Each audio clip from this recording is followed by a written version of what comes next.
내가 그 여자를 시험해야겠어. 그날 회장은 냉정하게 결심했습니다. 하지만 시험이라는 이름은 결국 의심이었습니다.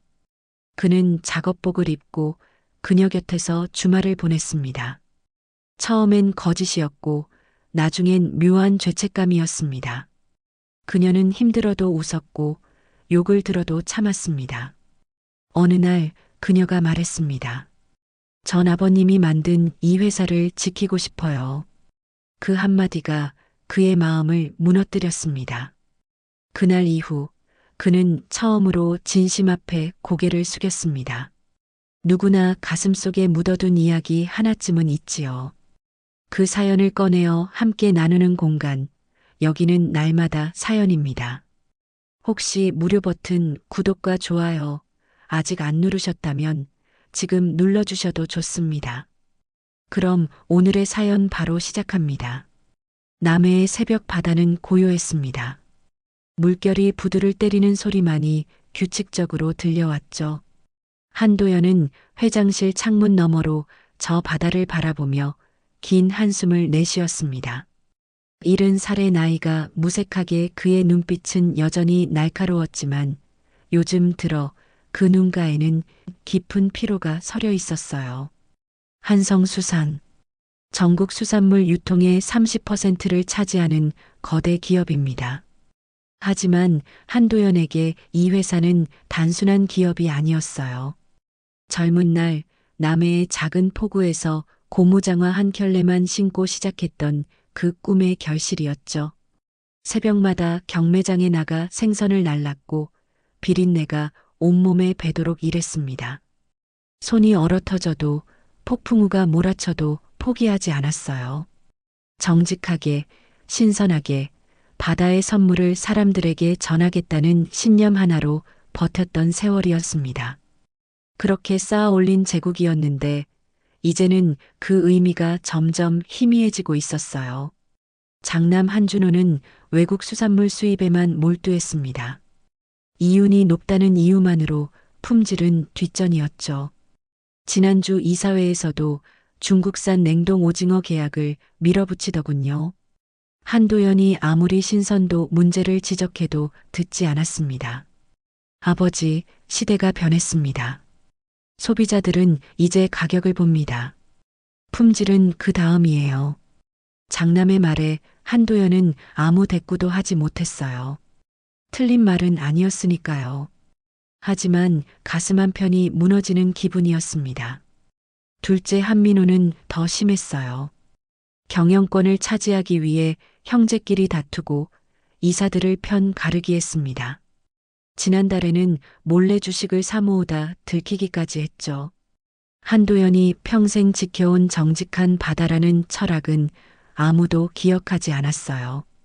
돈과 권력, 그것만이 아들들의 관심사였습니다.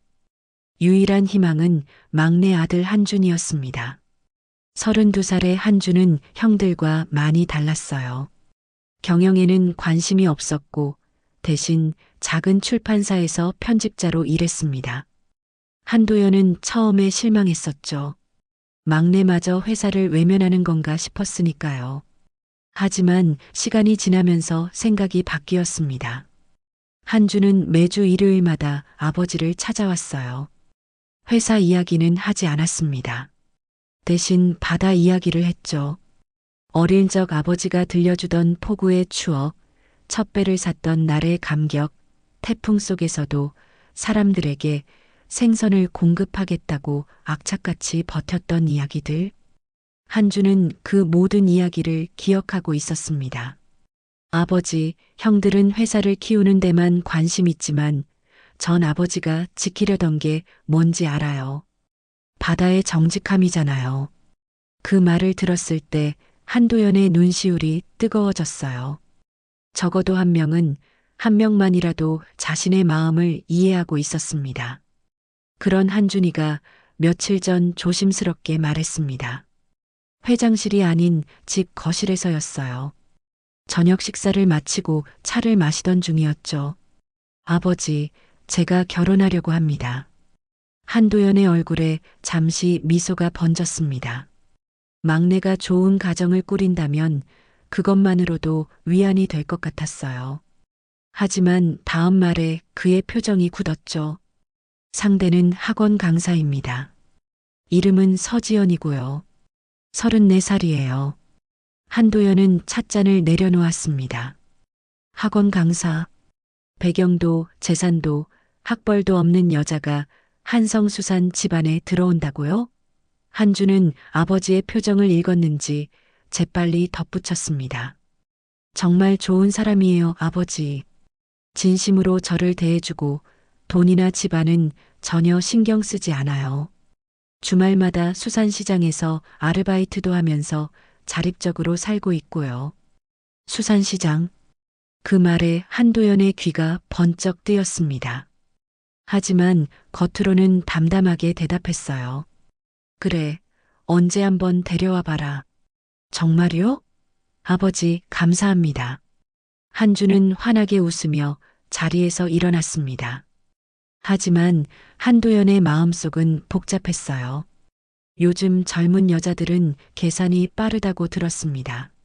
재벌가 막내 아들을 노린 게 분명했죠. 수산시장 아르바이트? 그것도 한준에게 보여주기 위한 쇼일 겁니다. 그날 밤 한도연은 잠을 이룰 수 없었어요.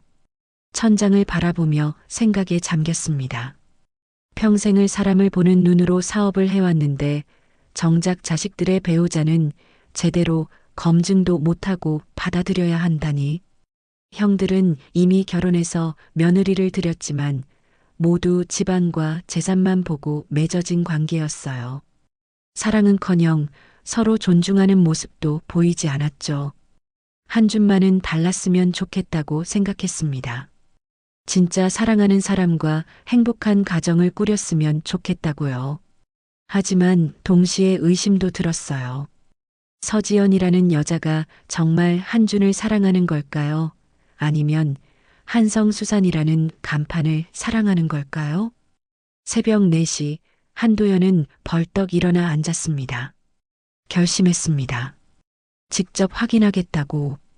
서지연이라는 여자가 진짜 어떤 사람인지, 돈을 노리는 건지, 아니면 정말 한준이를 사랑하는 건지. 회장으로서가 아니라 평범한 노인으로 접근해야 했어요. 권력과 재산이라는 가면을 벗고 있는 그대로의 모습을 봐야 진실을 알 수 있을 테니까요. 한도연은 책상 앞에 앉아 수첩을 펼쳤습니다. 비서에게 미리 조사시킨 정보가 적혀 있었어요. 서지연 34살, 부모님은 일찍 돌아가시고 혼자 살고 있음. 평일에는 영어학원 강사, 주말에는 남해안 수산시장에서 아르바이트. 저축은 거의 없고 월세로 작은 원룸에 거주 중. 역시 돈이 필요했구나. 한도연은 씁쓸하게 중얼거렸습니다. 하지만 직접 확인해야 했어요. 종이 위의 정보만으로는 사람의 진심을 알 수 없으니까요. 다음 날 아침 한도연은 비서를 불렀습니다. 한 달간 요양을 가야겠네. 일정은 자네가 알아서 조절하고 아무에게도 내 위치를 알리지 마. 네. 회장님, 갑자기 무슨 말씀이신지요? 내 건강은 내가 안다. 그리고 이건 명령이야. 비서는 더 이상 묻지 못했습니다. 회장의 목소리에는 거부할 수 없는 무게가 실려 있었으니까요. 며칠 후 한도연은 낡은 작업복을 입고 거울을 봤습니다. 회장실에 양복 대신 색바랜 점퍼를, 구두 대신 고무신을 신은 모습, 오래전 포구에서 생선을 나르던 자신의 모습이 떠올랐어요. 이상하게 편안했습니다. 마치 본래의 자리로 돌아가는 것 같았죠. 한도연은 가방 하나만 들고 집을 나섰습니다. 남해항으로 가는 버스에 올랐어요. 버스 안에는 서민들의 냄새가 가득했습니다. 땀 냄새, 김치찌개 냄새, 그리고 삶의 냄새. 한도연은 창밖을 바라보며 조용히 미소 지었어요.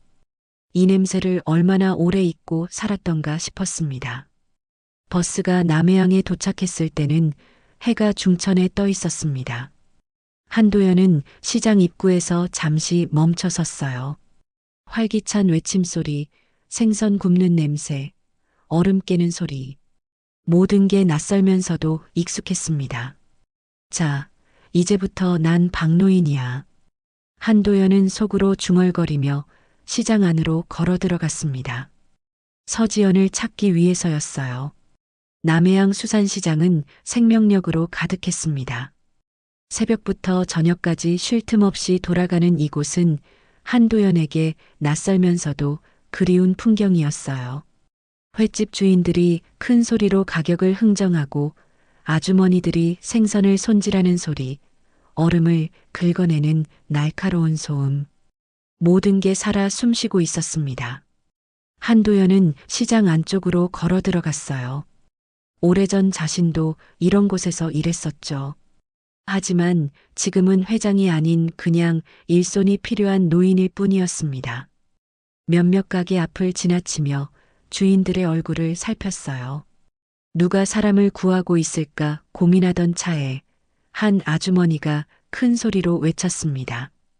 아이고, 오늘 물량이 장난 아닌데 사람이 없어서 어쩌나? 한도연은 그쪽으로 다가갔습니다. 50대 중반쯤 돼 보이는 아주머니가 커다란 스티로폼 상자들을 보며 한숨을 쉬고 있었어요. 혹시 사람이 필요하십니까? 어르신, 일하시려고요? 아주머니는 한도연을 위아래로 훑어봤습니다. 70살의 노인이 이런 힘든 일을 할 수 있을까 의심스러운 눈빛이었죠. 한도연은 담담하게 대답했어요. 젊었을 때 이 일 좀 했습니다. 걱정 마십시오. 그래요? 그럼 한 보름만 도와주실 수 있어요? 단골 일손이 다쳐서 급한데. 좋습니다. 이름은 박노인이라고 하십시오. 박노인? 성함이 특이하시네. 난 김순자예요. 앞으로 잘 부탁해요. 이렇게 해서 한도연은 남해안 수산시장에 자리를 잡았습니다. 첫날부터 일은 만만치 않았어요. 새벽 5시에 출근해서 경매장에서 낙찰받은 생선들을 가게로 옮기는 일부터 시작이었죠.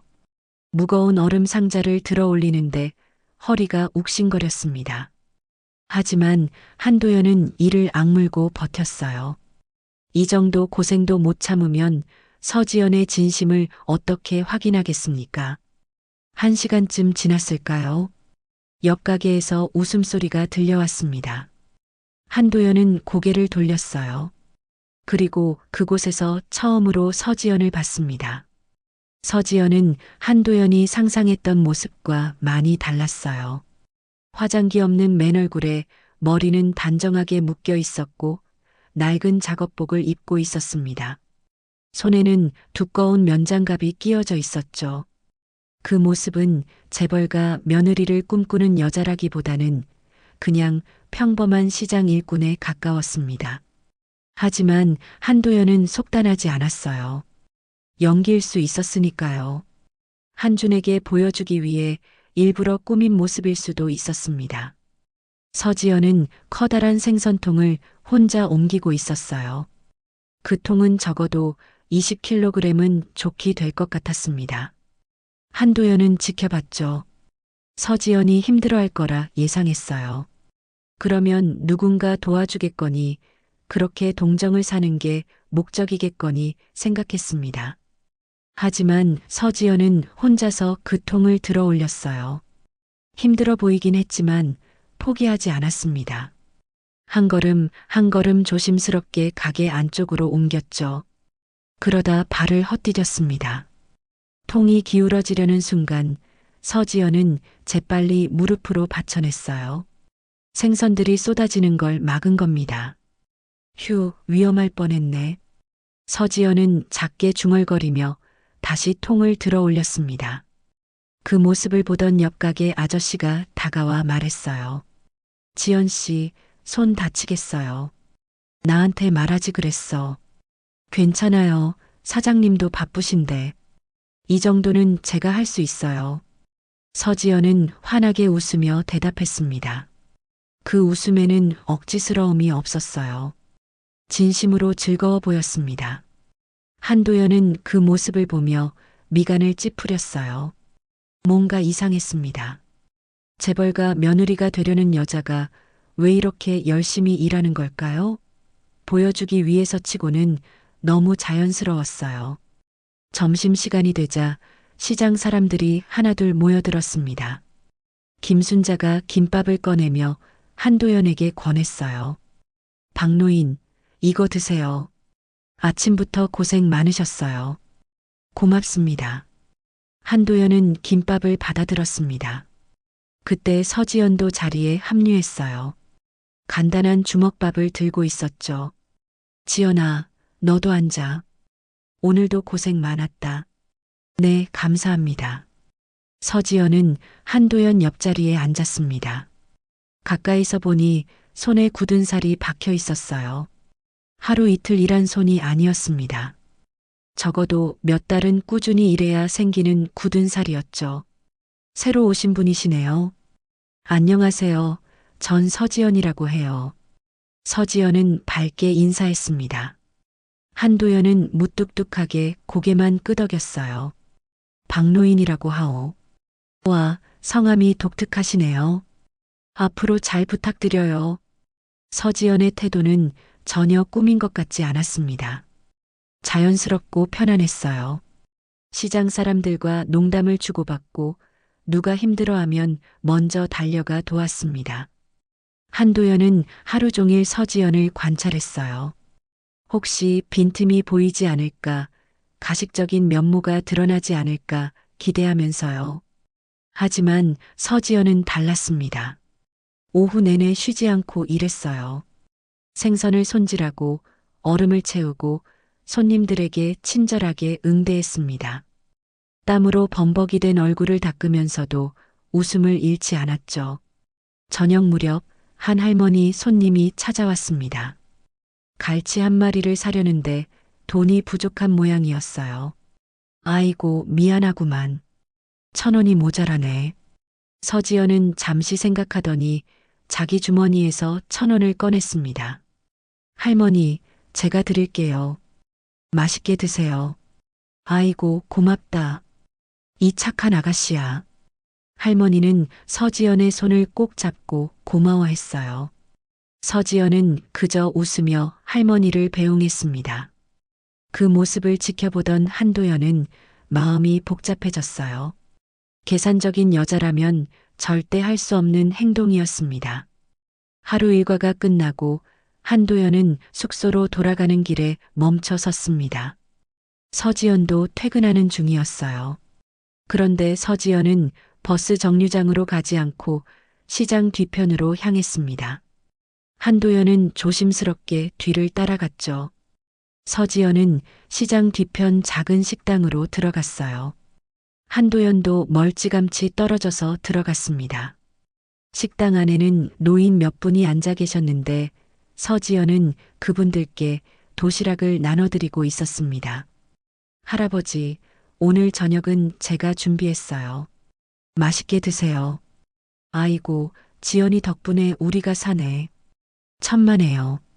저도 즐거운걸요. 한도연은 식당 구석에 앉아 그 광경을 지켜봤습니다. 서지연의 얼굴에는 진심 어린 미소가 가득했어요. 저건 연기가 아니었습니다. 누가 봐주는 것도 아닌데 혼자서 노인들을 챙기고 있었죠. 한도연은 숙소로 돌아와 침대에 누웠습니다. 천장을 바라보며 중얼거렸어요. 보여주기식일 뿐이지. 저런 사람은 오래 못 간다. 하지만 그 말에는 확신이 없었습니다. 오히려 혼란스러웠죠. 서지연은 한도연이 예상했던 여자가 아니었어요. 돈을 노리는 계산적인 여자가 아니라 진심으로 사람들을 위하는 사람처럼 보였습니다. 한도연은 눈을 감았어요.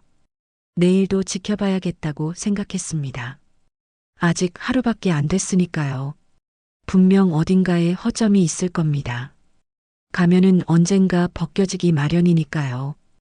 일주일이 흘렀습니다. 한도연은 평일에는 시장 사람들과 어울리며 일했고 주말마다 서지연을 관찰했어요. 서지연은 토요일과 일요일에만 시장에 나왔습니다. 평일에는 학원에서 영어를 가르치는 강사였으니까요. 한도연은 평일 동안 시장 사람들로부터 서지연에 관한 이야기를 많이 들었습니다. 김순자를 비롯한 상인들은 모두 서지연을 아끼고 있었어요. 지연이 참 기특한 아이지. 주말마다 꼬박꼬박 나와서 일하는데 힘든 내색 한 번 안 해. 김순자가 생선을 손질하며 말했어요. 평일에는 학원에서 영어 가르친다더라고. 그것도 모자라서 주말에 여기까지 나오는 거야.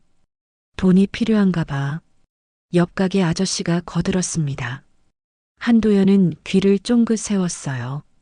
역시 돈 때문이구나. 속으로 중얼거렸죠. 하지만 김순자의 다음 말이 한도연을 멈춰 세웠습니다. 돈? 그게 아니야. 지연이 아버지가 옛날에 이 시장에서 일하셨대. 배 타고 나갔다가 사고로 돌아가셨다더라고. 그래서 지연이가 아버지 생각하면서 이 일한다는 거야. 한도연의 손이 멈췄습니다. 그런 사연이 있었던 겁니까? 불쌍한 아이지. 어머니도 몇 년 전에 돌아가셔서 이제 혼자야. 그래도 요즘은 좋은 사람 만나서 결혼 준비 중이래. 그것도 재벌 집안 아들이라던데. 어머, 그래. 지연이한테 잘 어울리는 사람이면 좋겠네. 사람들의 대화를 들으며 한도연은 복잡한 표정을 지었어요. 자신의 막내 아들 이야기를 하는 건데 이렇게 들으니 묘한 기분이었습니다. 두 번째 주말이 되었습니다. 토요일 아침 서지연이 평소보다 조금 늦게 도착했어요. 얼굴에는 피곤함이 역력했지만 여전히 밝은 미소를 잃지 않았습니다. 늦어서 죄송해요, 사장님. 어제 밤늦게까지 수업 준비하느라 잠을 못 잤어요. 괜찮아, 지연아. 천천히 해도 돼. 김순자가 다정하게 말했지만 서지연은 고개를 저었어요. 아니에요. 빨리 시작할게요. 오늘 물량 많다고 하셨잖아요. 서지연은 곧바로 일을 시작했습니다. 한도연은 멀찍이서 그 모습을 지켜봤어요. 피곤해 보이는데도 쉬지 않고 일하는 모습이 대견하면서도 안쓰러웠습니다. 점심시간이 되자 사람들이 모여 앉았어요. 서지연도 자리에 함께했습니다. 한도연은 서지연 근처에 앉아 대화를 들었죠. 지연아, 요즘 결혼 준비는 잘 되고 있어? 김순자가 물었습니다. 서지연의 얼굴이 환해졌어요. 네, 준이 오빠가 너무 잘해줘요. 제가 주말에 여기서 일한다고 해도 이해해 주시고. 준이라고? 남자친구 이름이? 네, 한준이요. 정말 좋은 사람이에요. 한도연의 가슴이 뜨끔했습니다. 자기 아들 이름을 이렇게 다정하게 부르는 걸 들으니 기분이 묘했어요. 집안이 좋다던데 너랑 안 어울린다고 안 그래? 옆 가게 아주머니가 걱정스러운 목소리로 물었습니다. 한도연은 더욱 귀를 기울였어요. 서지연이 어떻게 대답하는지 듣고 싶었습니다. 처음엔 그런 걱정도 했어요. 근데 준이 오빠가 그러더라고요. 사람을 집안으로 보는 게 아니라 마음으로 본다고. 그래서 더 잘해드리고 싶어요. 준이 오빠 가족들한테 인정받을 수 있는 사람이 되고 싶어요. 서지연의 목소리에는 진심이 담겨 있었습니다. 한도연은 그 말을 듣고 가슴 한편이 뜨거워지는 걸 느꼈어요. 인정받고 싶다는 말, 그 소박한 바람이 한도연의 마음을 흔들었습니다. 그래서 이렇게 주말마다 일하는 거야. 준이 오빠 아버님이 수산업으로 성공하신 분이시래요. 그래서 저도 이 일을 제대로 배우고 싶어요. 나중에 시어머니, 시아버지 만났을 때 부끄럽지 않게요.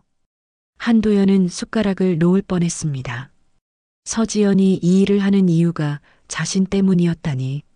시아버지에게 인정받기 위해, 수산업을 이해하기 위해 이렇게 고생하고 있었던 겁니다. 어머, 참 기특하다. 요즘 젊은 애들은 시댁 눈치 안 보는데 지연이는 참 착하구나. 사람들이 칭찬했지만 한도연의 마음은 복잡했어요. 미안함과 부끄러움이 동시에 밀려왔습니다. 자신이 시험한다고 위장 취업까지 했는데 정작 서지연은 자신을 위해 이렇게 노력하고 있었던 거예요. 오후가 되자 큰 물량이 들어왔습니다. 트럭 한 대 분량의 냉동 생선을 냉동 창고로 옮겨야 했어요. 일손이 부족했죠. 서지연이 나섰습니다.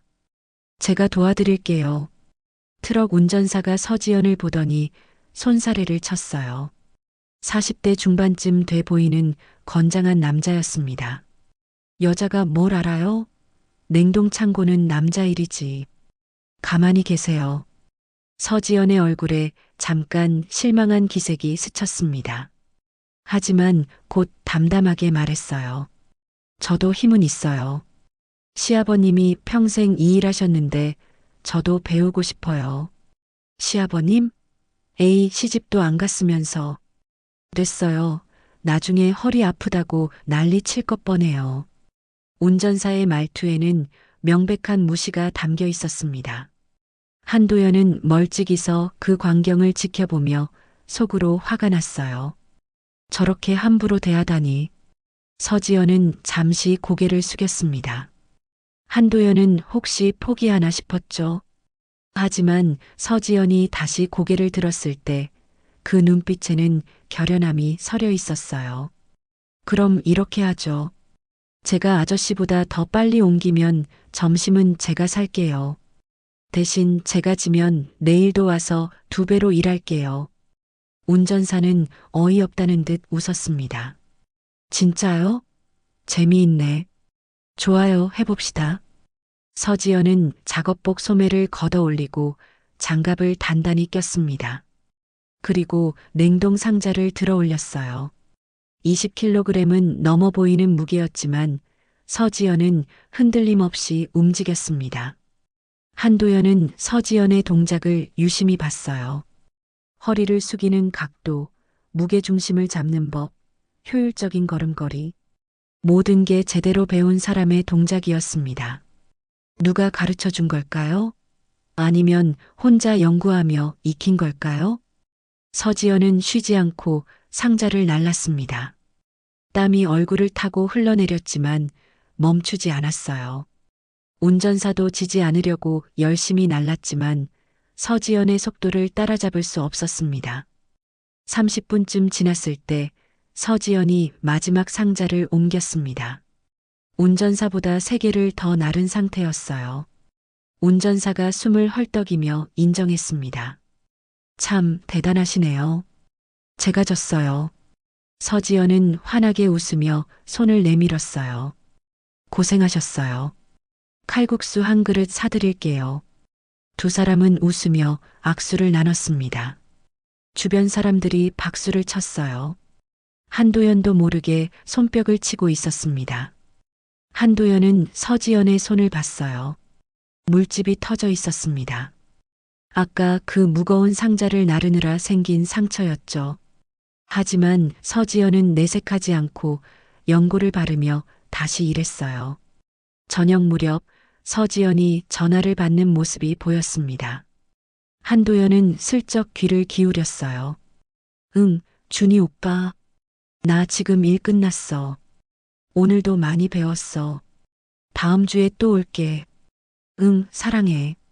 전화를 끄는 서지연의 얼굴에는 행복한 미소가 가득했습니다. 한도연은 그 모습을 보며 가슴이 먹먹해졌어요. 저 웃음이 진짜였습니다. 한준을 진심으로 사랑하고 있었어요. 한도연은 숙소로 돌아와 창밖을 바라봤습니다. 서지연의 땀 흘리는 모습, 거친 손, 그리고 사랑하는 사람을 위해 노력하는 모습이 떠올랐어요. 이 여자는 내가 생각했던 그런 여자가 아니야. 한도연은 조용히 중얼거렸습니다. 마음속 깊은 곳에서 무언가가 크게 흔들리고 있었어요. 셋째 주가 시작되었습니다. 한도연은 이제 시장 일에 완전히 적응했어요. 사람들은 박노인을 동네 어르신처럼 편하게 대했고 한도연도 그들과 어울리는 게 자연스러워졌습니다.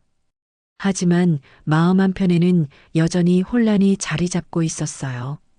서지연을 보면 볼수록 자신의 판단이 틀렸다는 생각이 들었습니다.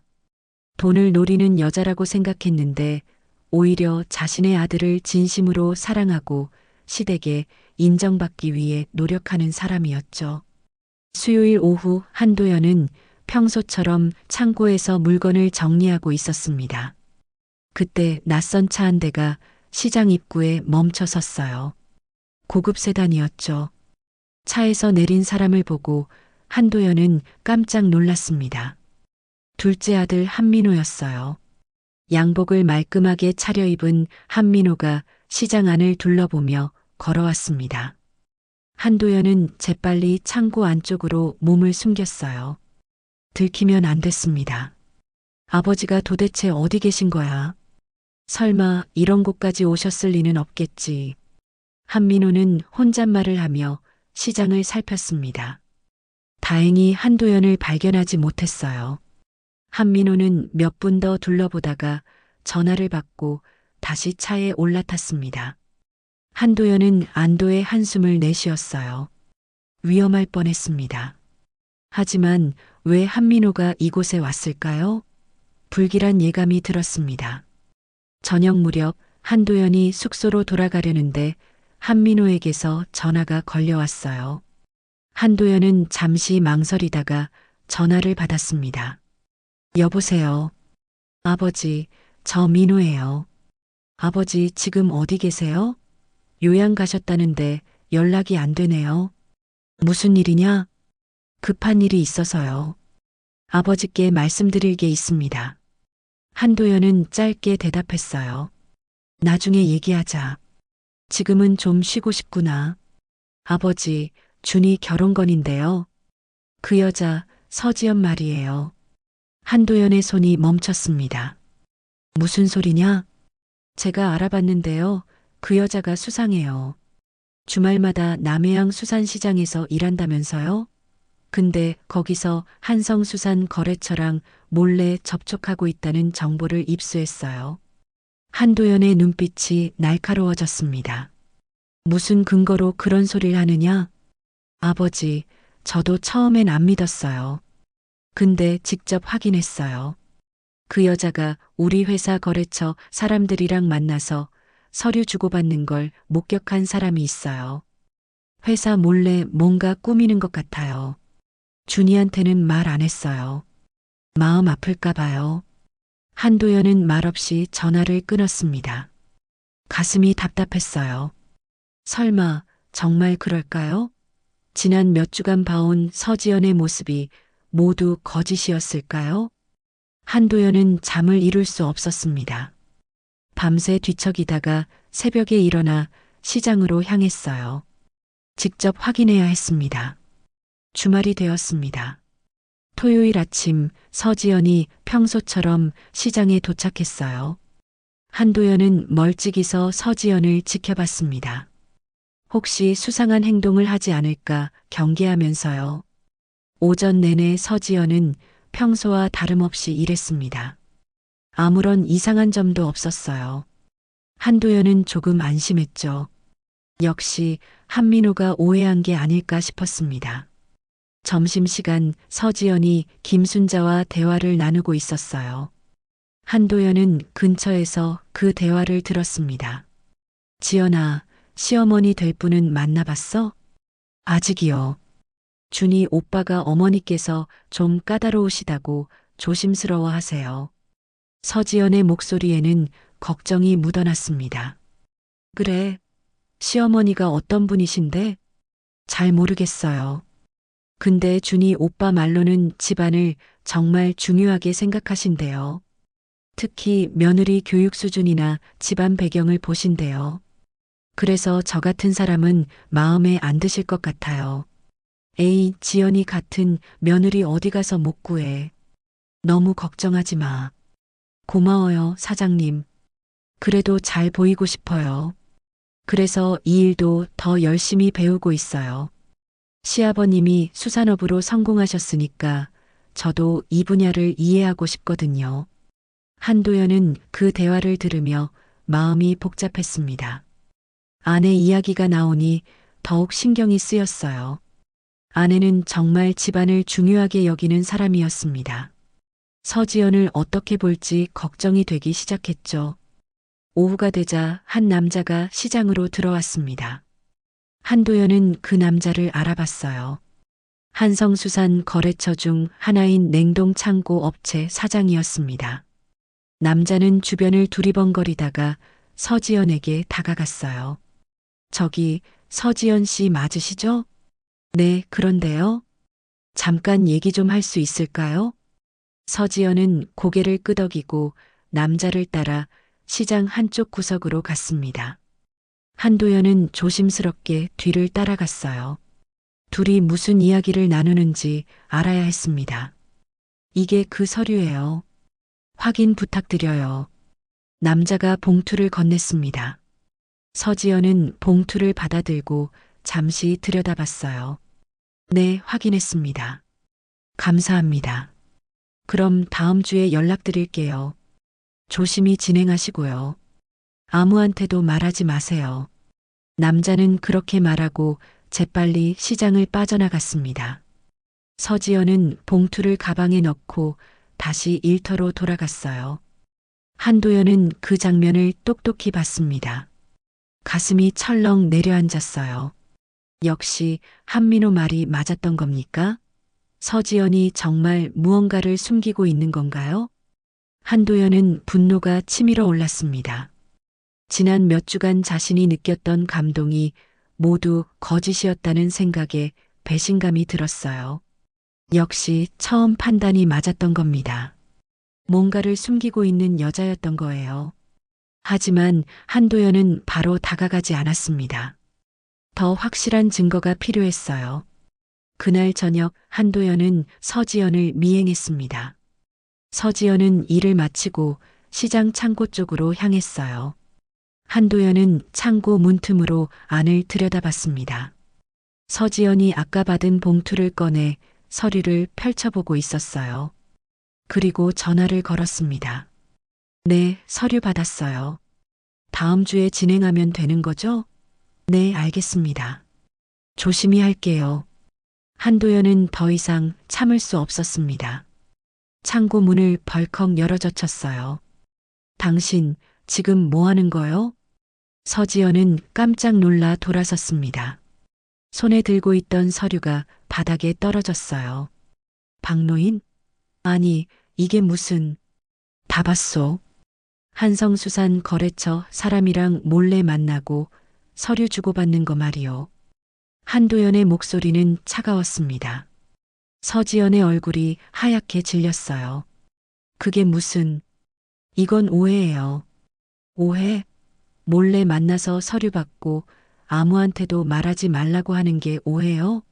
당신 약혼자가 한성수산 집안 아들이라면서요. 그 집안을 이용하려는 거 아니오? 서지연의 눈이 커졌습니다. 어떻게 그걸? 나도 이 바닥에서 오래 일한 사람이요. 소문은 다 들려. 잠깐만요, 들어보세요. 이건 정말...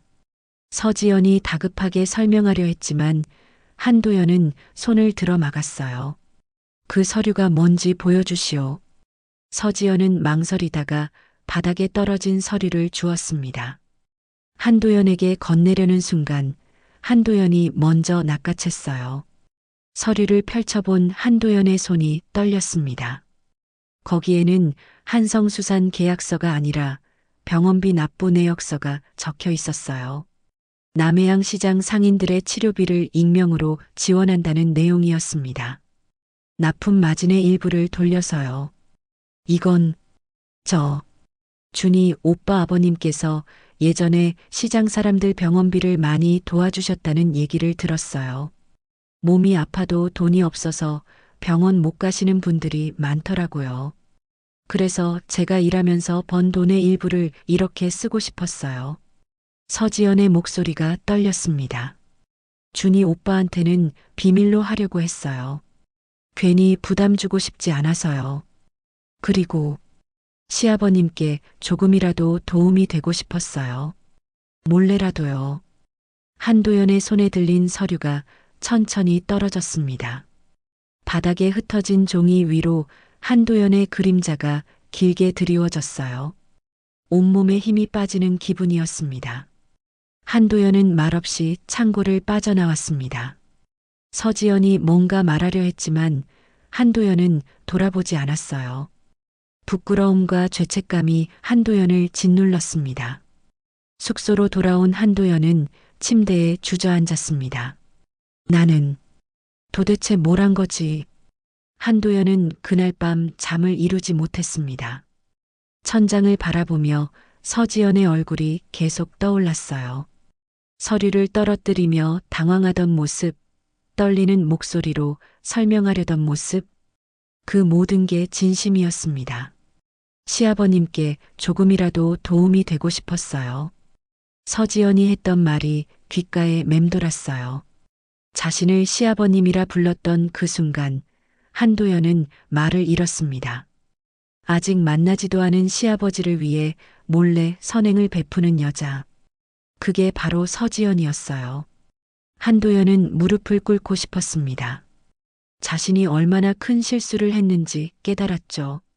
사람을 시험한다고, 진심을 확인한다고 위장 취업까지 했는데 정작 진심을 알아보지 못한 건 자신이었어요. 다음 날 아침 한도연은 시장에 나가지 못했습니다. 서지연을 마주할 자신이 없었어요. 숙소에 틀어박혀 하루 종일 창밖만 바라봤습니다. 월요일이 되었습니다. 비서에게서 급한 전화가 걸려왔어요. 회장님, 큰일 났습니다. 신문 보셨습니까? 무슨 일인가? 한성수산이 불법 계약 의혹으로 검찰 조사를 받게 됐습니다. 어제 저녁 기사가 떴어요. 한도연은 황급히 인터넷 기사를 검색했습니다. 메인 화면에 크게 떠 있었어요. 한성수산, 유령회사 통한 비자금 조성 의혹. 검찰 수사 착수. 기사를 읽으며 한도연의 얼굴이 굳어졌습니다. 누군가 회사 내부 정보를 언론에 흘렸어요. 그것도 아주 치밀하게 준비한 듯 했습니다. 한도연은 누구 짓인지 금방 알 수 있었죠. 민호로군. 둘째 아들 한민호가 경영권을 잡기 위해 벌인 일이 분명했습니다. 한도연이 자리를 비운 사이 회사를 흔들어 놓은 거예요. 이사회에서 난리가 났습니다. 회장님이 돌아오셔야 합니다. 알았네. 곧 돌아가겠네. 전화를 끊고 한도연은 주저앉았습니다. 평생을 바쳐 키운 회사가 무너지고 있었어요. 아들 손에 의해서요. 한도연은 쓴웃음을 지었습니다. 이젠 끝이군. 그의 권위도 자존심도 그리고 믿음도 모두 무너지고 있었습니다. 회사는 흔들리고 막내 아들의 약혼녀는 자신 때문에 상처받았고 가족은 서로를 믿지 못하고 있었어요. 한도연은 거울을 봤습니다. 주름진 얼굴, 지친 눈빛, 70살 노인의 모습이 그대로 비쳤어요. 언제부터 이렇게 늙었을까요? 언제부터 사람을 의심하는 게 당연해졌을까요? 사람을 시험하려다 결국 나 자신을 망쳤구나. 한도연은 혼잣말처럼 중얼거렸습니다. 서지연을 시험한다고 시장에 왔지만 정작 시험받은 건 자신이었어요. 인간에 대한 신뢰, 진심을 알아보는 능력, 그리고 사람을 대하는 태도, 모든 면에서 한도연은 낙제점이었습니다. 화요일 오후 한도연은 병원에 입원했습니다. 스트레스로 혈압이 올라가 쓰러진 거예요. 병실에 누워 천장을 바라보는데 간호사가 서류를 들고 왔습니다. 회장님, 병원비 관련해서 확인하실 게 있어요. 병원비? 네, 회장님 명의로 작년에 여러 차례 익명 기부가 들어왔더라고요. 근데 저희가 확인해 보니 회장님이 직접 하신 게 아니라 다른 분이 회장님 이름으로 하신 것 같아요. 간호사가 건넨 서류를 보고 한도연은 숨이 멎는 줄 알았습니다. 거기에는 남해양 시장 상인들의 치료비 내역이 적혀 있었어요. 그리고 기부자 명의는 한도연의 며느리 서지연이었습니다. 한도연의 손이 떨렸습니다. 서지연은 아직 며느리도 아니었어요. 결혼식도 올리지 않았죠. 하지만 이미 자신을 며느리로 생각하고 시아버지 이름으로 선행을 베풀고 있었던 겁니다. 언제부터였나? 작년 가을부터요. 거의 6개월 동안 매달 조금씩 기부하셨더라고요. 금액이 크지는 않지만 꾸준히 하신 걸 보니 진심이 느껴져요. 한도연의 눈가에 눈물이 맺혔습니다. 6개월. 서지연은 한중과 사귀기 시작한 때부터 이 일을 해왔던 거예요. 누가 알아주지도 않고 감사 인사 한마디 듣지 못할 일을 묵묵히 해왔던 겁니다. 작년 11월에는 김순자 씨라는 분 수술비도 지원하셨더라고요. 그분이 위암 수술 받으실 때요. 한도연은 김순자를 기억했습니다. 자신이 일하던 가게 사장이었죠. 작년에 큰 수술을 받았다는 이야기를 들었는데 그게 서지연의 도움이었던 겁니까? 한도연은 서류를 가슴에 꼭 안았습니다. 눈물이 주르르 흘러내렸어요. 일은 평생 살면서 이렇게 부끄러웠던 적이 없었습니다. 자신은 서지연을 의심했어요. 돈을 노리는 여자라고, 집안을 이용하려는 여자라고 판단했죠. 하지만 서지연은 자신이 생각했던 것과 정반대의 사람이었습니다. 누구보다 진심으로 이 가족을 생각하고 시아버지를 존경하고 사랑하는 사람을 위해 최선을 다하는 사람이었어요. 병실 창문으로 석양이 비쳤습니다. 한도연은 그 붉은 빛을 바라보며 생각했어요. 자신이 평생 쌓아온 것들이 무엇이었을까? 돈과 권력, 회사와 명예. 하지만 정작 중요한 걸 잃어버렸습니다. 사람을 보는 눈, 진심을 알아보는 마음. 다음 날 아침 한도연은 퇴원했습니다. 비서가 말렸지만 듣지 않았어요. 가야 할 곳이 있었습니다. 한도연은 다시 남해항으로 향했습니다. 버스를 타고 흔들리는 내내 서지연에게 할 말을 생각했어요. 사과해야 했습니다. 무릎 꿇고 용서를 빌어야 했죠. 하지만 시장에 도착했을 때 서지연은 보이지 않았습니다. 김순자에게 물었어요. 지연이 어디 갔습니까? 아, 박노인. 지연이 안 나온다고 연락 왔어요. 몸이 안 좋대요. 한도연의 가슴이 철렁 내려앉았습니다. 자신 때문이었어요. 지난 토요일 창고에서 있었던 일 때문에 서지연이 아픈 거였습니다. 주소를 아십니까? 응? 왜요? 제가 사과할 일이 있습니다. 김순자는 의아한 표정을 지었지만 서지연의 주소를 알려줬어요. 한도연은 그 주소를 들고 달려갔습니다. 좁은 골목길을 따라 올라가니 낡은 빌라가 나왔어요. 2층 끝방이 서지연의 집이었습니다. 한도연은 초인종을 눌렀죠. 문이 열렸습니다. 서지연이 나타났어요. 얼굴은 창백했고 눈은 퉁퉁 부어 있었습니다. 한도연을 보자 서지연의 표정이 굳었어요. 박노인, 미안하오. 한도연은 그 자리에서 고개를 깊이 숙였습니다. 70살 노인이 한성수산 회장이 34살 여자 앞에서 고개를 숙이고 있었습니다. 서지연은 한도연을 멍하니 바라봤습니다. 고개를 숙이고 있는 노인의 어깨가 떨리고 있었어요. 서지연은 당황한 표정으로 말했습니다. 들어오세요. 좁은 원룸이었습니다. 작은 책상 하나, 옷장 하나, 그리고 간이 부엌. 그게 전부였어요. 하지만 깨끗하게 정돈되어 있었고 창가에는 작은 화분이 놓여 있었습니다. 한도연은 방 한가운데 서서 말문을 열지 못했습니다. 무엇부터 말해야 할지 몰랐어요. 서지연이 먼저 물었습니다. 왜 오셨어요? 지난 토요일 일 사과하러 왔소. 아니요, 괜찮아요. 오해하실 만했어요. 서지연은 담담하게 대답했지만 눈가의 붉은 기운은 숨길 수 없었습니다. 울었던 흔적이 역력했어요. 한도연의 가슴이 아팠습니다. 괜찮지 않소? 내가 당신을 너무 함부로 대했소. 한도연은 책상 앞에 놓인 의자에 앉았습니다. 서지연도 침대 끝에 조용히 앉았어요. 저도 이상하게 행동했어요. 몰래 그런 일을 하니까 의심받을 만했죠. 아니요. 당신은 잘못한 게 없소. 한도연은 가방에서 병원 서류를 꺼냈습니다. 서지연에게 내밀었어요. 이걸 봤소. 병원에서 우연히 알게 됐소. 서지연은 서류를 보더니 얼굴이 하얗게 질렸습니다. 이걸 어떻게 당신이 내 이름으로, 아니 시아버지 이름으로 6개월 동안 기부를 해왔더군. 왜 그랬소? 서지연은 한참 동안 말이 없었습니다. 창밖을 바라보며 천천히 입을 열었어요.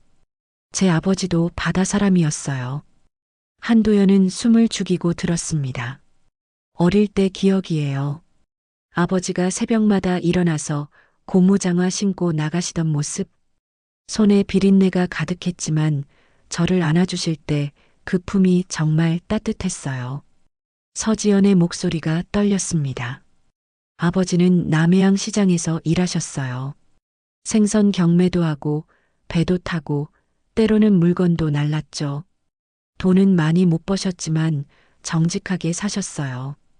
바다를 사랑하셨고 사람들을 사랑하셨어요.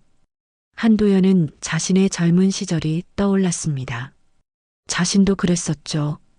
돈보다는 정직함을, 이익보다는 사람을 먼저 생각했었습니다. 그런데 제가 12살 때 아버지가 사고를 당하셨어요. 폭풍우가 몰아치던 날 배가 전복됐어요. 서지연의 눈에서 눈물이 흘러내렸습니다. 아버지는 그날 꼭 나가셔야 했어요. 다음 날이 시장 사람들 경조사였는데 신선한 생선을 준비하셔야 했거든요. 어머니가 말렸지만 아버지는 약속을 지켜야 한다고 나가셨어요. 한도연의 눈시울이 뜨거워졌습니다. 그게 마지막이었어요. 아버지는 돌아오지 못하셨어요. 서지연은 손으로 얼굴을 가렸습니다. 한도연은 아무 말도 할 수 없었어요. 가슴이 먹먹했습니다. 어머니는 그 뒤로 홀로 저를 키우셨어요. 시장에서 일하시며 제 학비를 대셨죠. 정말 고생 많이 하셨어요. 그런데 3년 전 어머니마저 돌아가셨어요. 그래서 네, 혼자 살고 있어요. 서지연은 눈물을 닦으며 말을 이었습니다. 준이 오빠를 만났을 때 오빠가 그러더라고요. 아버지가 수산업으로 성공하신 분이라고. 젊었을 때 남해 포구에서 시작하셨다고. 그 말을 듣는 순간 제 아버지가 떠올랐어요. 한도연은 가만히 듣고 있었습니다. 그래서 더 잘하고 싶었어요.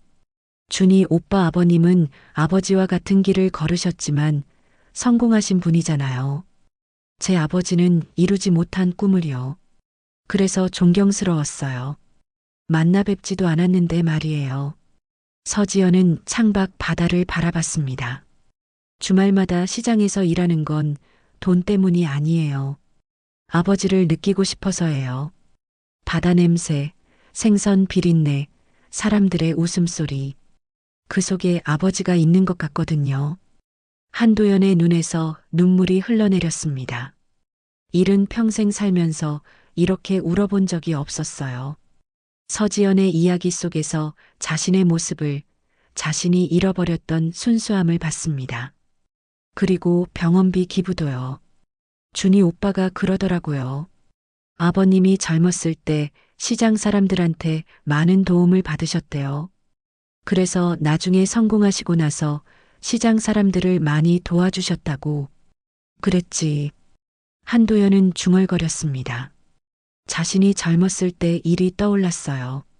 가난했지만 서로 돕고 살던 시절, 누군가 아프면 다들 십시일반 도와주던 때, 저도 그렇게 하고 싶었어요. 아직 며느리도 아니고 시아버님을 뵌 적도 없지만요. 제가 할 수 있는 작은 일이라도 하고 싶었어요. 시아버님 이름으로요. 서지연은 한도연을 바라봤습니다. 혹시 제가 이상한가요? 만나지도 않은 시아버님을 위해 이런 일을 하는 게. 한도연은 고개를 저었습니다. 목이 메어 말이 나오지 않았어요. 이상하지 않소? 오히려 나 같은 늙은이보다 훨씬 더 진심을 알고 계시오. 진심이요? 그래, 진심 말이요. 바다의 진심, 사람의 진심. 한도연은 창밖 바다를 바라봤습니다. 석양빛에 물들어가는 수평선이 보였어요. 나는 오래전에 잊어버렸소. 왜 이 일을 시작했는지, 무엇을 지키려고 했는지. 돈과 권력에 눈이 멀어서 정작 중요한 걸 잃어버렸지. 한도연은 서지연을 똑바로 바라봤습니다. 하지만 당신은 달랐소. 당신은 아직도 기억하고 있소. 바다가 주는 것, 사람이 나눠야 하는 것. 그 진심을 말이오. 서지연의 눈에서 또 눈물이 흘렀습니다. 저는 그냥 준이 오빠를 사랑해요. 그리고 준이 오빠 가족도 사랑하고 싶어요. 비록 아직 만나지 못했지만 저를 받아주신다면 정말 열심히 하고 싶어요. 한도연은 자리에서 일어났습니다. 서지연 앞으로 다가가 두 손을 꼭 잡았어요. 받아주고 말고. 이 늙은이가, 이 어리석은 늙은이가 진작 알아봤어야 했어. 서지연은 한도연의 손을 보았습니다. 거칠고 굳은 살 박힌 손이었어요. 박노인이라는 이름의 노인, 시장에서 묵묵히 일하던 그 손. 박노인 감사해요. 용서해 주셔서요. 한도연은 더 이상 말할 수 없었습니다. 가슴이 터질 것 같았어요. 자신이 시험한다고 확인한다고 했던 모든 행동들이 부끄러웠습니다. 진짜 시험 받은 건 바로 자신이었어요. 해가 저물어가고 있었습니다.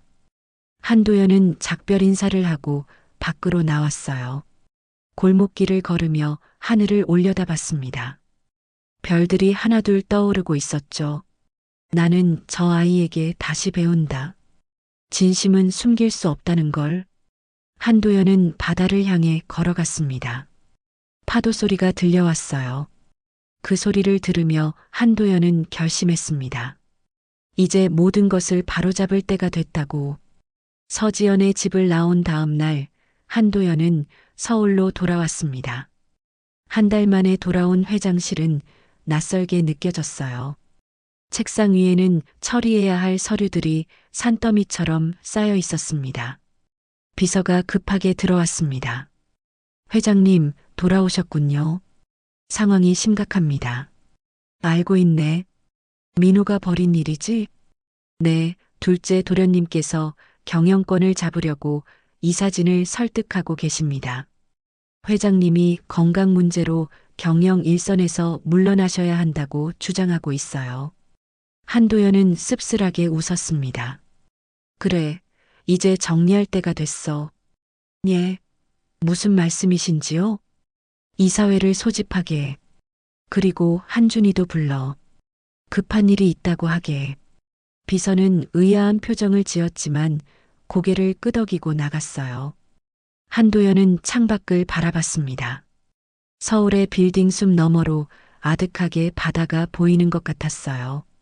그날 저녁 막내 아들 한준이 회장실로 찾아왔습니다. 아버지, 부르셨어요? 그래, 앉아라. 한준은 아버지 앞에 조심스럽게 앉았어요. 한도연은 아들을 찬찬히 바라봤습니다. 세 아들 중 유일하게 자신의 마음을 이해하는 아들이었죠. 준아, 서지연 씨 말인데. 한준의 얼굴이 밝아졌습니다. 네, 아버지. 정말 좋은 사람이에요. 곧 인사드리게 해드릴게요. 그 전에 내가 할 말이 있다. 한도연은 잠시 망설이다가 입을 열었습니다. 난 지난 한 달 동안 남해항에 있었어. 서지연 씨가 일하는 시장에서 말이야. 한준의 눈이 커졌습니다. 네, 그게 무슨 위장 취업을 했지. 박노인이라는 이름으로. 한준은 할 말을 잃었어요. 한도연은 담담하게 말을 이었습니다. 처음엔 서지연 씨를 시험하려고 했어. 우리 집안을 노리는 건지 확인하려고 말이야. 아버지. 하지만 틀렸어. 내가 완전히 틀렸지. 서지연 씨는 내가 평생 만난 사람 중에 가장 진실한 사람이었어. 한도연은 지난 한 달의 이야기를 들려줬습니다. 시장에서의 일들, 서지연의 모습, 그리고 자신이 깨달은 것들. 한주는 눈물을 글썽이며 들었어요. 아버지, 저도 처음엔 걱정했어요. 형들이나 어머니가 지연이를 받아들이지 않으실까 봐요. 하지만 지연이는 정말 좋은 사람이에요. 알아. 이제 알았어. 한도연은 책상 서랍을 열어 서류 하나를 꺼냈습니다. 이게 뭐예요? 병원비 기부 내역이야. 서지연 씨가 내 이름으로 한 일이지. 한주는 서류를 보고 깜짝 놀랐습니다. 이걸 지연이가요? 저도 몰랐어요. 그래, 아무에게도 말하지 않았어. 너한테도 나한테도. 그저 묵묵히 선행을 베풀었지. 한준의 눈에서 눈물이 흘러내렸습니다. 지연이답네요. 정말 지연이답습니다. 준아, 이제 내 어머니를 설득해야겠다. 한도연의 표정이 무거워졌습니다. 아내 박미숙은 집안과 학벌을 매우 중요하게 여기는 사람이었어요. 서지연 같은 배경의 며느리를 받아들이기 쉽지 않을 거였습니다. 어머니는 아직도 반대하세요. 집안도 없고 배경도 없다고요. 내가 말아마. 이번엔 내 방식대로 할 거야. 한도연은 전화기를 들어 비서에게 지시했습니다. 서지연 씨 내일 본사로 모시도록 해. 네, 회장님. 다음 날 오전 서지연은 한성수산 본사 앞에 서 있었습니다. 갑자기 걸려온 전화에 당황했지만 한준의 회사라는 말에 거절할 수 없었어요. 혹시 한준에게 무슨 일이 생긴 건 아닐까 걱정스러운 마음으로 건물 안으로 들어갔습니다. 엘리베이터를 타고 최상층으로 올라갔어요. 비서가 안내했습니다. 이쪽으로 오시죠. 긴 복도를 지나 커다란 문 앞에 섰습니다. 회장실이라는 표지판이 보였어요. 서지연은 긴장한 표정으로 서 있었습니다. 그때 문 뒤에서 목소리가 들려왔습니다. 들어오시오. 서지연은 그 목소리를 알아들었어요. 박노인의 목소리였습니다. 어떻게 박노인이 이곳에 있는 걸까요? 서지연은 문을 열었습니다. 회장실은 넓고 고급스러웠습니다. 커다란 창문 너머로 서울 시내가 한눈에 내려다 보였어요. 그리고 회장석에 앉아 있는 사람은 박노인이었습니다. 아니, 정확히는 박노인이라고 알고 있던 사람이었죠. 서지연의 다리에서 힘이 빠졌습니다. 박노인. 아니. 한도연은 자리에서 일어나 서지연 앞으로 걸어왔습니다. 이제 내 이름을 알려줄 때가 된 것 같소? 서지연의 눈이 커졌습니다. 제 이름은 한도연이요. 한성수산 회장이자 한준이 아버지요. 서지연은 그 자리에서 주저앉을 뻔했습니다. 한도연이 재빨리 부축했어요. 진정하시오. 의자에 앉으시오. 서지연은 떨리는 다리로 의자에 앉았습니다. 머릿속이 새하얗게 변했어요. 박노인이 시아버지였다니.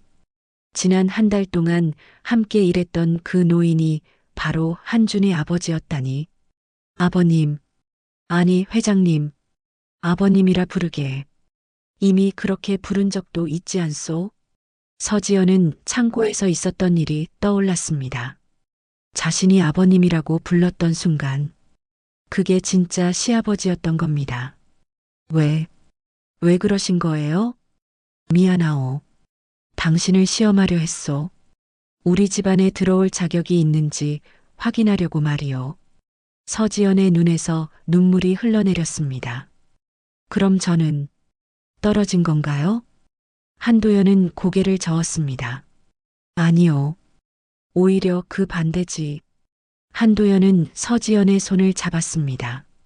그대는 날 시험에서 이겼소. 아니, 이긴 게 아니라 가르쳐줬소. 나는 널 시험하려다 내 삶의 진실을 배웠소. 서지연은 울음을 터뜨렸습니다. 전 그냥 좋은 아내가 되고 싶었을 뿐이에요. 준이 오빠를 사랑하고 시댁 식구들한테 인정받고 싶었어요. 이미 받았소. 내 인정을 말이오. 한도연은 책상 위에 서류를 가져왔습니다. 이 병원비 기부 내역도 봤소.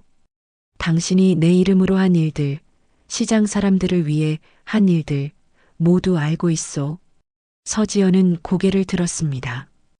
한도연의 눈에는 진심 어린 존경이 담겨 있었어요. 당신은 이미 우리 집안의 며느리요. 아니, 그 이상이지. 이제 넌 우리 집안의 빛이 될 거야. 그때 회장실 문이 열렸습니다. 한준이 들어왔어요. 지연아. 한준은 울고 있는 서지연을 보고 달려왔습니다. 서지연은 한준의 품에 안겼어요. 오빠, 저 알아. 아버지한테 다 들었어. 고생 많았어, 지연아. 한도연은 그 모습을 바라보며 미소 지었습니다. 오랜만에 짓는 진심 어린 미소였어요. 이제 내 어머니만 설득하면 되겠구나. 한준이 걱정스러운 표정으로 물었습니다. 어머니는 아직도 내가 할 거야. 이번엔 제대로 할 거란다. 한도연은 창밖을 바라봤습니다. 바다가 보이는 것 같았어요. 자신이 시작했던 그곳, 모든 것의 근원이었던 바다가. 며칠 후 한도연은 집으로 돌아왔습니다. 저녁 식사 시간이었어요. 아내 박미숙이 식탁에 앉아 있었습니다. 50대 중반의 박미숙은 여전히 우아했지만 표정은 차갑게 굳어 있었어요. 여보, 준이 결혼건으로 할 말이 있소. 박미숙은 포크를 내려놓았습니다. 서지연이라는 그 여자 말씀이신가요? 전 반대예요. 우리 집안에 어울리지 않아요. 왜 그렇게 생각하시오? 집안도 없고 부모도 안 계시고 학원 강사잖아요. 우리 한성수산 며느리감이 아니에요. 한도연은 아내를 조용히 바라봤습니다. 여보, 나도 처음엔 그렇게 생각했소. 그럼 이제야 정신 차리신 거네요. 아니요. 오히려 내가 틀렸다는 걸 깨달았소. 박미숙의 눈이 커졌습니다. 한도연은 지난 한 달의 이야기를 천천히 들려줬어요. 남해양 시장에서 위장 취업을 했던 일, 서지연을 관찰했던 일, 그리고 그 과정에서 깨달은 것들. 당신 미쳤어요? 회장님이 시장에서 일을 하다니. 미친 게 아니었소. 진실을 보려고 했던 거요. 한도연은 병원비 기부 내역을 꺼내 보여줬습니다. 서지연 씨는 6개월 동안 내 이름으로 시장 사람들을 도왔소. 아무도 모르게 칭찬받을 생각도 없이 말이오. 박미숙은 서류를 보며 말문이 막혔습니다. 그리고 주말마다 시장에서 일하는 건 돈 때문이 아니었소. 돌아가신 아버지를 기억하기 위해서였소. 서지연 씨 아버지도 우리처럼 바다 사람이었소. 한도연의 목소리가 떨렸습니다. 서지연 씨는 우리 집안을 노린 게 아니오. 진심으로 준이를 사랑하고 우리 가족을 사랑하려 애쓰는 사람이요. 내가 평생 만난 사람 중에 가장 진실한 사람이었소. 박미숙은 한참 동안 말이 없었습니다. 결혼 이후 30년 동안 남편이 이렇게 간절하게 말하는 걸 처음 봤어요. 여보가 그렇게까지 말씀하시니 한번 만나는 보죠. 하지만 제 마음에 안 들면 마음에 들 거요. 내가 보장하오. 일주일 후 한성수산 본사에서 임시 이사회가 열렸습니다. 회의실에는 이사들이 모두 모여 있었어요. 둘째 아들 한민호도 자리에 있었습니다. 한도연이 단상에 올랐습니다. 오늘 여러분께 중요한 발표를 하려고 합니다. 한민호의 눈이 반짝였습니다. 드디어 아버지가 물러나는구나 싶었죠. 오늘부로 나는 회장직에서 은퇴하겠습니다. 회의실이 술렁거렸습니다. 한민호는 승리의 미소를 지었어요. 하지만 그 전에 몇 가지 조치를 취하겠습니다. 한도연은 서류를 꺼냈습니다. 민호, 내가 이번에 언론에 회사 정보를 흘린 일 모두 알고 있다. 한민호의 얼굴이 하얗게 질렸습니다. 아버지, 그게 증거도 있어. 내 경영권 욕심 때문에 회사를 흔든 건 용서할 수 없다. 당분간 경영 일선에서 물러나거라. 아버지, 그리고 장남 준호, 너도 마찬가지야. 품질보다 이익만 줬다가 우리가 지켜온 가치를 망쳤어. 한도연의 목소리는 단호했습니다. 새로운 경영 체제로 전환하겠네. 정직과 품질을 최우선으로 하는 체제로 말이야. 이사들이 박수를 쳤습니다. 한도연은 회의실 뒤편에 서 있는 서지연을 바라봤어요. 그리고 한 가지 더. 막내 한준이가 곧 결혼합니다. 신부는 서지연 씨요. 서지연은 긴장한 표정으로 고개를 숙였습니다. 옆에는 박미숙이 서 있었어요. 며칠 전 만난 박미숙은 처음엔 차갑게 대했지만 서지연과 대화를 나누며 마음이 녹았습니다. 서지연의 진심이 전해졌던 거죠. 서지연 씨는 우리 한성수산의 정신을 가장 잘 이해하는 사람입니다. 바다에 대한 사랑, 정직함, 그리고 사람을 향한 진심. 이 모든 걸 가진 사람이죠. 박수가 터져 나왔습니다. 서지연은 눈물을 글썽였어요. 회의가 끝나고 한도연은 회장실로 돌아왔습니다. 서지연과 한준이 함께 들어왔어요. 아버지, 감사합니다. 한준이 깊이 고개를 숙였습니다. 한도연은 두 사람을 바라보며 미소 지었어요. 고마운 건 나야. 너희들이 나한테 가르쳐 줬어. 진짜 중요한 게 뭔지 말이야. 서지연이 조심스럽게 물었습니다. 아버님, 정말 은퇴하시는 거예요? 그래. 이제 바다를 사람의 손에 돌려줘야 할 때야. 돈과 권력으로 지배하는 게 아니라 진심으로 가꿔야지. 한도연은 창문 너머 바다를 바라봤습니다. 나는 오래전에 잊어버렸어. 왜 이 일을 시작했는지. 하지만 너희들 덕분에 다시 기억했단다. 한 달 후 한준과 서지연의 결혼식이 열렸습니다. 장소는 남해안 근처의 작은 예식장이었어요. 시장 사람들이 모두 참석했습니다. 한도연은 예식장 마당에서 바다를 바라봤습니다. 갈매기들이 날아다니고 파도 소리가 들려왔어요. 옆에는 박미숙이 서 있었습니다. 여보, 이제야 알겠어요. 당신이 왜 이 일을 사랑했는지. 알아주니 고맙소. 서지연 씨, 정말 좋은 며느리예요. 제가 틀렸어요. 한도연은 아내의 손을 잡았습니다. 결혼한 지 30년 만에 처음으로 이렇게 따뜻하게 손을 잡았어요. 예식이 시작되었습니다. 서지연이 한준과 함께 입장했어요. 순백의 드레스를 입은 서지연은 아름다웠습니다. 하지만 더 아름다운 건 그 얼굴에 담긴 미소였어요. 진심으로 행복해하는 미소였죠. 한도연은 단상에 올라 축사를 했습니다. 나는 오늘 한 가지를 깨달았습니다. 진심은 절대 숨길 수 없다는 것을요. 하객들이 조용히 들었습니다. 서지연 씨는 내게 가르쳐 줬습니다. 바다의 진실을, 사람의 진심을 말이죠. 이제 나는 이 두 사람에게 우리 가족의 미래를 맡기려 합니다. 박수가 쏟아졌습니다. 서지연은 눈물을 훔쳤어요. 예식이 끝나고 모두가 축하 인사를 나눴습니다. 김순자를 비롯한 시장 사람들이 다가와 서지연을 안아줬어요. 지연아, 정말 축하해. 박노인, 아니 회장님 덕분에 우리도 좋은 구경했다. 한도연은 웃으며 고개를 끄덕였습니다. 해가 저물어가고 있었습니다. 한도연은 혼자 바닷가로 나갔어요. 파도가 발끝을 적셨습니다. 한도연은 수평선을 바라보며 속삭였죠. 나는 저 물결에 다시 배운다. 진심은 숨길 수 없다는 걸. 바다 위로 갈매기 소리가 울려 퍼졌습니다. 한도연의 눈가에는 오랜 세월 지워지지 않던 고집이 조금은 부드럽게 풀리고 있었어요. 뒤에서 발소리가 들렸습니다. 서지연이었어요. 아버님, 여기 계셨네요. 뭐냐? 바다가 보고 싶어서 말이야. 서지연은 한도연 옆에 섰습니다. 둘은 말없이 바다를 바라봤어요. 아버님, 제가 아버님을 실망시키지 않을게요. 이미 안 시켰어. 너는 이미 최고의 며느리란다. 한도연은 서지연의 어깨를 다독였습니다. 이제 우리 함께 바다를 지키자꾸나.